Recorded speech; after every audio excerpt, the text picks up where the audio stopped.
Tatăl Ceresc, iartă-mă că n-am știut adevărul, că am umblat în întuneric și am neglijat pe Iisus Hristos.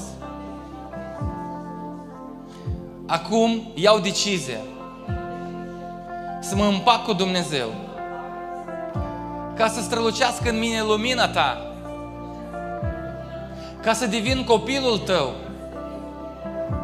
să trăiesc în adevăr, în neprihănire, fără păcat.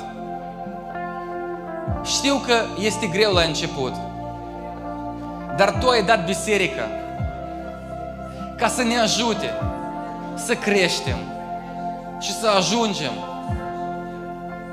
la nivelul Tău, la nivel de om sfinț, de oameni sfinți. Îți mulțumim